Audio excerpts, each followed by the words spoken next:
Après l'obtention du baccalauréat, nombreux sont les jeunes qui, faute d'information et d'orientation, s'égarent dans leur premier pas vers l'enseignement supérieur.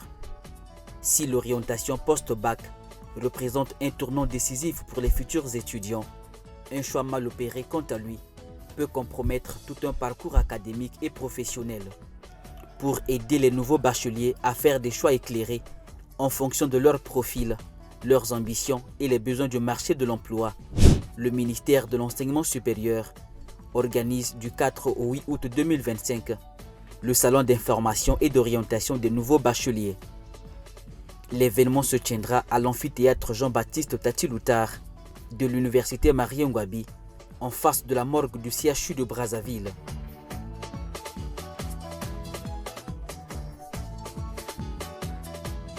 On sait que pour que le pays se développe, il y a beaucoup de projets. Et le pays a besoin des cadres supérieurs, des cadres formés. Et ces cadres viennent dans les universités pour avoir un profil. Et vous organisez un salon d'information d'orientation à l'endroit des nouveaux bacheliers. Concrètement, que vise le ministère de l'Enseignement supérieur? Le ministère de l'Enseignement supérieur vise à réaliser les objectifs qui ressortent notamment du projet de société de son Excellence, Monsieur le Président de la République, chef de l'État, Monsieur Denis Sassou Nguesso. En effet, notre mission consiste à former les jeunes et à doter ce pays du capital humain dont il a besoin pour son développement durable. Donc, notre responsabilité consiste à faire en sorte que les jeunes qui vont être reçus à l'université puissent être formés dans les filières dans lesquelles notre pays a besoin d'expertise, afin qu'utilement, ils puissent effectivement participer à la mise en œuvre, non seulement du projet de société du président, mais aussi du plan d'action du gouvernement et surtout du plan national de développement. Est-ce que, en organisant les salons, le ministère de l'Enseignement supérieur pense quand même aussi à l'adéquation formation-emploi, l'allusion faite un peu à l'offre d'emploi qu'il y a pour aider ces futurs étudiants à faire des options qui leur permettront d'être utiles dans les structures qui existent? Oui, je voudrais dire qu'il y a une mutation véritable au sein de notre système d'enseignement supérieur qui désormais intègre la question non seulement de la professionnalisation, de l'employabilité et de l'entrepreneuriat des étudiants. Donc les jeunes que nous formons non seulement vont acquérir des connaissances dans les différents établissements, mais surtout ils vont aussi être formés, initiés à l'entrepreneuriat, parce qu'il s'agit pour nous de former des jeunes qui sont destinés non seulement à l'administration, mais surtout qui peuvent être recrutés dans des structures privées ou alors qui peuvent être auto-entrepreneurs.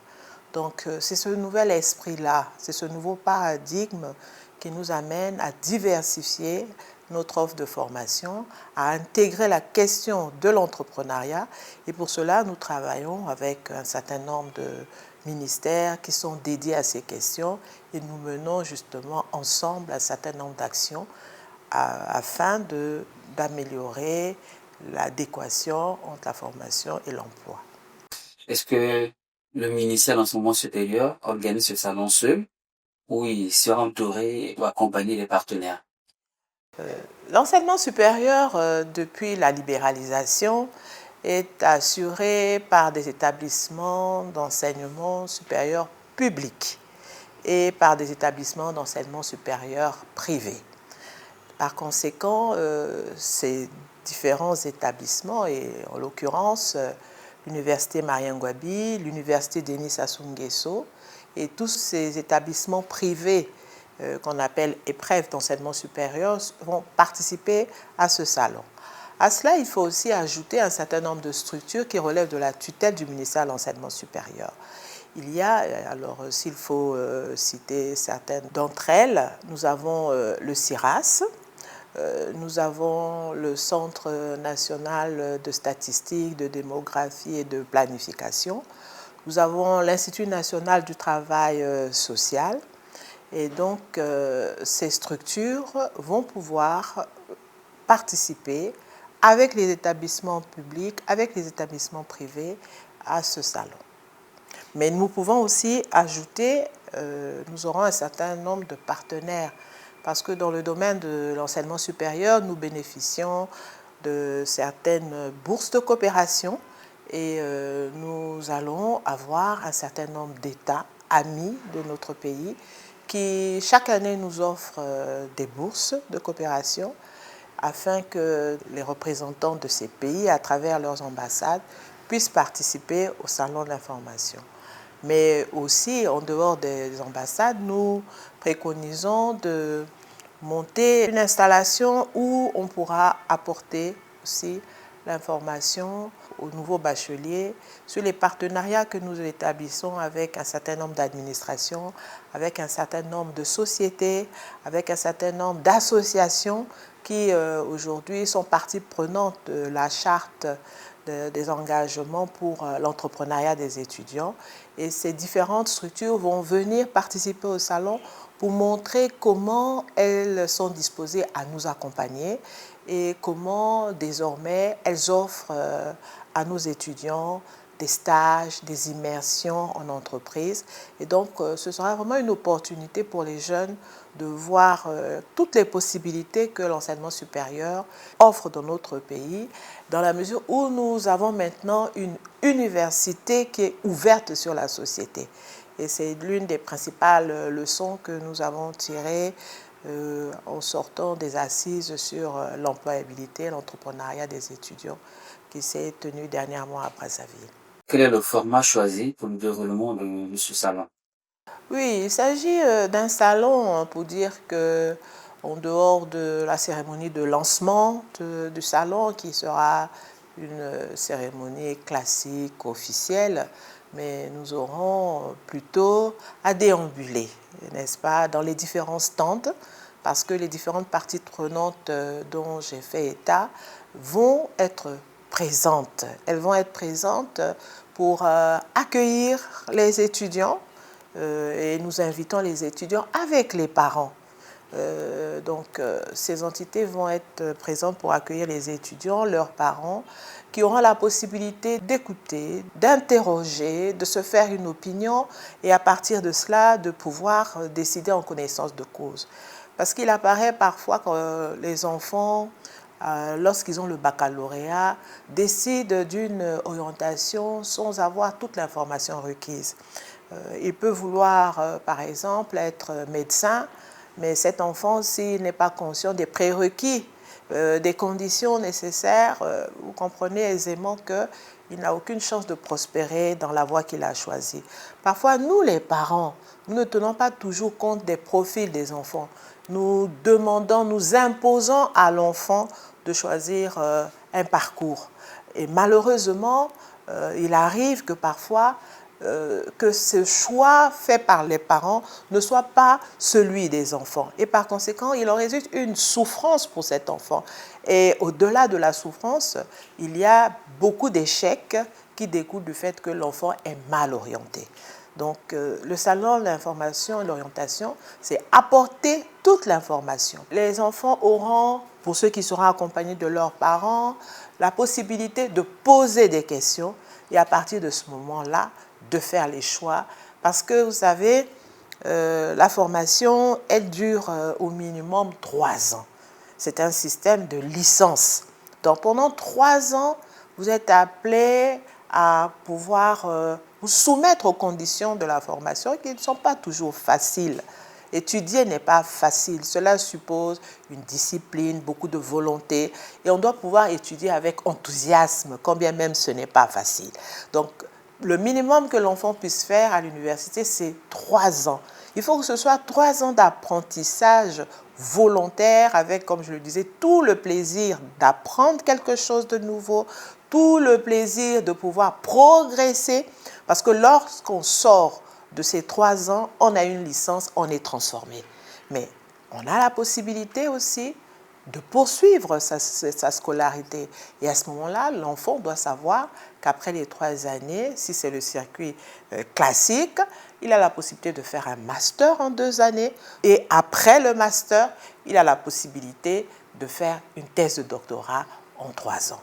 Mais Moi, je pourrais dire qu'aujourd'hui, avec l'exigence de professionnalisation, nous conseillons plutôt aux jeunes d'être des ingénieurs. Avec un bac plus 5, on est beaucoup plus utile, n'est-ce pas, dans certains secteurs où il y a une demande de la société, on est beaucoup plus utile qu'avec un bac plus 8 qui, malheureusement, vous est donné dans un domaine où il n'y a pas de demande du point de vue de l'emploi. Donc, toutes ces informations qu'on va pouvoir apporter aux jeunes et j'espère qu'ils pourront effectivement en tirer pleinement profit pour tracer finalement leur profil de carrière. Parce que c'est à partir de la formation que l'on peut demain assumer pleinement les responsabilités dans ce pays.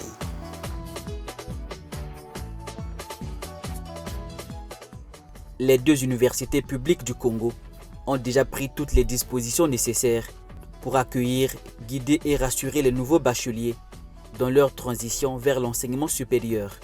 Forte de 54 ans d'expérience dans la formation des cadres supérieurs, l'université Marien-Ngouabi invite les jeunes à mieux connaître les formations proposées dans ces 11 établissements, instituts, écoles et facultés.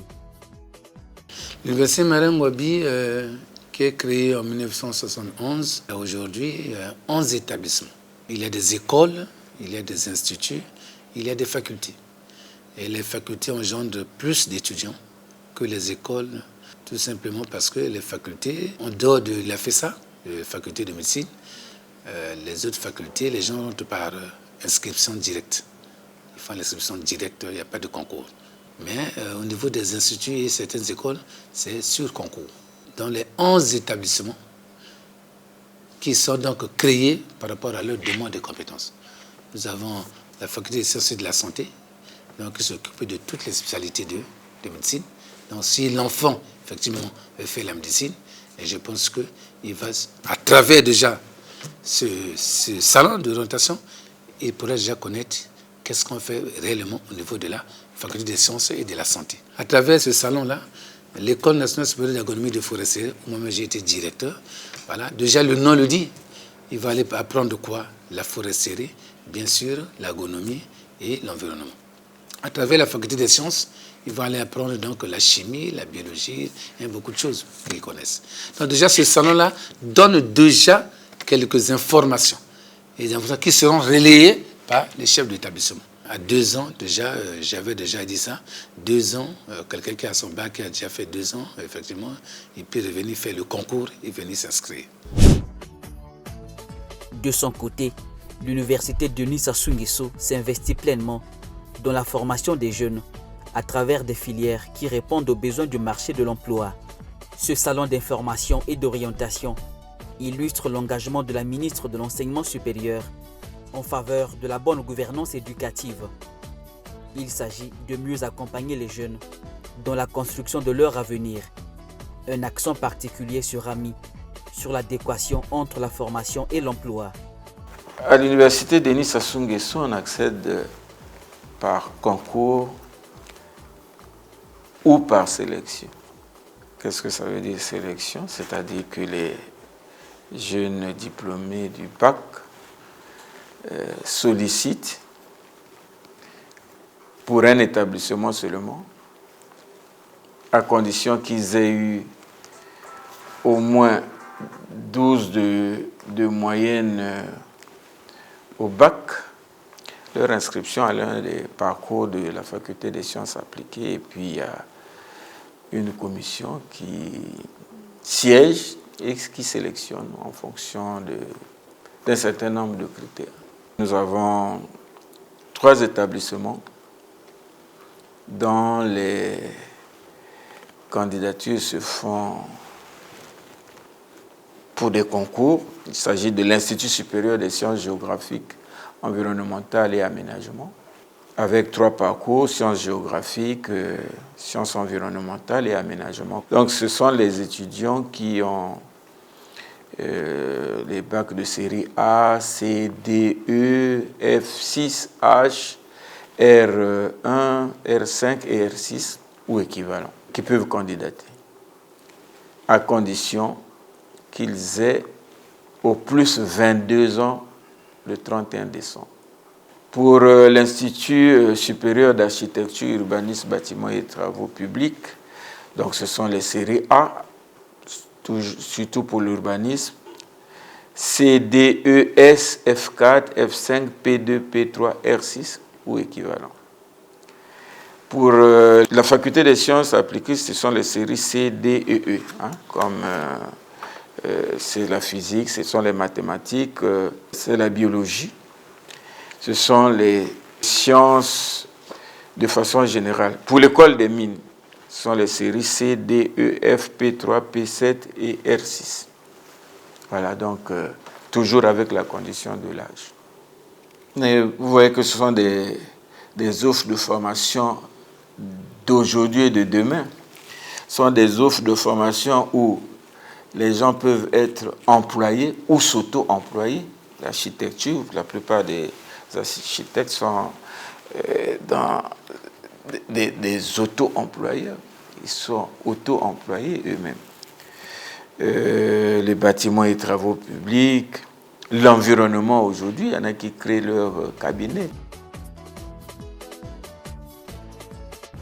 Pour réduire les échecs en première année universitaire et au-delà, les futurs étudiants seront également informés sur les possibilités d'obtenir les diplômes de technicien supérieur en statistique et planification, ainsi que la licence en statistique et planification au Centre national de formation en statistique, démographie et planification, anciennement Centre d'application de la statistique et de la planification, CASPI. Le Centre national de formation en statistique, démographie et planification est cette école étatique qui offre des formations supérieures, initiales et continues dans les domaines de la statistique, de la démographie et de la planification. Participer à ce salon, c'est pour nous une activité louable. Donc, nous devons louer l'initiative de Madame la ministre de l'Enseignement supérieur, parce que ce salon, c'est un moment pour nos jeunes diplômés de pouvoir avoir toute l'information sur les différentes formations données ici, sur place, au pays. Et ça rentre dans notre ligne d'activité, puisque dans notre programme d'activité, il était prévu justement d'aller vers ces jeunes, échanger pour leur présenter le centre et toutes les formations possibles qu'il y a ici. Pour la formation initiale, la voie d'accès, c'est le concours. Les séries concernées, c'est le bac C, D, E, G1, G2, G3 et F. Et l'âge limite, c'est 22 ans au 31 décembre 2025. Actuellement, le Congo a élaboré son plan national de développement. Pour élaborer ce plan, on a eu besoin de statistiques pour savoir où est-ce qu'on est. On a eu besoin de planificateurs pour nous dire là où on doit partir et comment faire. Pour dire qu'ici, on forme les statisticiens et les planificateurs qui vont contribuer à l'élaboration des politiques publiques, à leur mise en œuvre et au suivi et évaluation de ces politiques. Un statisticien peut travailler partout, parce qu'un statisticien, c'est celui-là qui va s'assurer de la collecte des données jusqu'à faire que cette donnée-là devienne une information et aider donc à la prise de décision. Donc un statisticien peut travailler partout, que ce soit dans le domaine de la santé, l'éducation, en banque, pour justement faire des modèles de prédiction, même dans les assurances. D'autres écoles supérieures prendront part à ce rendez-vous. Parmi elles, le Centre de formation en informatique du CIRAS, qui forme des cadres dans les domaines des technologies de l'information et de la communication, des techniques administratives et des réseaux reconnus à l'échelle internationale. À ses côtés, l'Institut national du travail social INTS, spécialisé dans la formation des éducateurs spécialisés, assistants de services sociaux et agents de développement social et local. En ce qui concerne donc le numérique, nous avons un cycle DUT, donc diplôme universitaire de technologie, et un cycle licence Pour le cycle DUT, nous avons le DUT Réseau et télécommunications qui a 2 parcours. Le parcours réseau des opérateurs et le parcours maintenance et supervision des réseaux des opérateurs. Pour le parcours DUT informatique, nous avons le parcours développement des solutions logicielles et applications métiers, le parcours infrastructure, système et réseau et le parcours système embarqué et Internet des objets. Et donc, pour le cycle licence, nous avons également donc un cycle licence réseau et télécommunications avec comme parcours réseau des opérateurs et multimédia, cybersécurité, ça c'est le 2e parcours, et 3e parcours, Internet des objets et mobilité. Pour la licence en informatique, nous avons 4 parcours. Le parcours génie logiciel, le parcours infrastructure, système et réseau, le parcours système embarqué et le parcours administration, gestion et exploitation des données. Ce sont les formations que nous offrons pour ce qui concerne la formation initiale. Mais nous avons aussi l'Académie Cisco. C'est une formation spécialisée, en fait une formation internationale dans le domaine des réseaux informatiques. La particularité de cette formation, c'est que c'est une formation qui est universelle.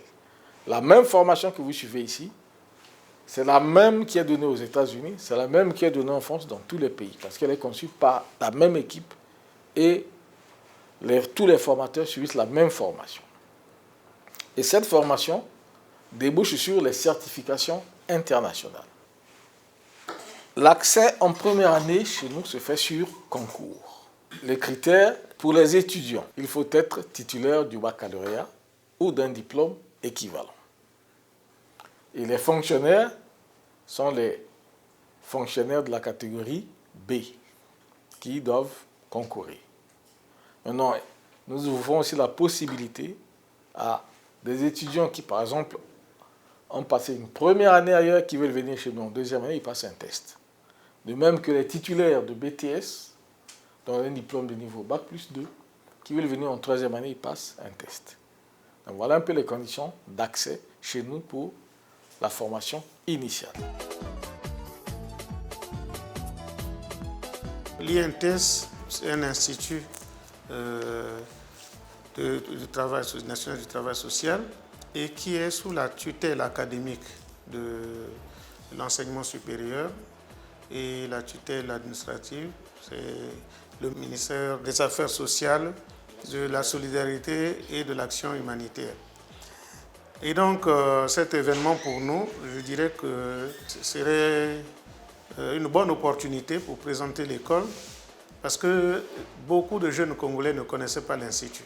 Donc ça fait 10 ans aujourd'hui.